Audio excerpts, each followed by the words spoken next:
ஆஸ்கருக்கான போட்டியில் சூர்யாவின் மகள் இயக்கிய ஆவணப்படம். சூர்யா ஜோதிகா நட்சத்திர காதல் தம்பதிக்கு 17 வயசுல தியான்னு ஒரு மகளும் 14 வயசுல தேவ்னு ஒரு மகனும் இருக்காங்க.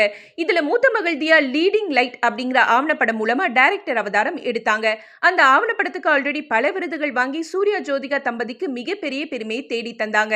லேட்டஸ்டா +2 எக்ஸாம் முடிச்ச தியா இப்ப அமெரிக்காவில மேல் படிப்பு படிச்சுட்டு இருக்காங்க. இப்படிப்பட்ட நிலையில 2D என்டர்டெயின்மெண்ட் தயாரிப்புல 13 நிமிடங்கள் ஓடக்கூடிய அந்த ஆவணப்படம் சினிமா துறையில ஒளிப்பதிவு தொடர்பான பணிகள்ல ஈடுபடுற பெண்களுக்கு நடக்கும் கொடுமைகளையும் அவங்க படுற கஷ்டத்தையும் பேஸ் பண்ணி எடுக்கப்பட்டிருக்கு.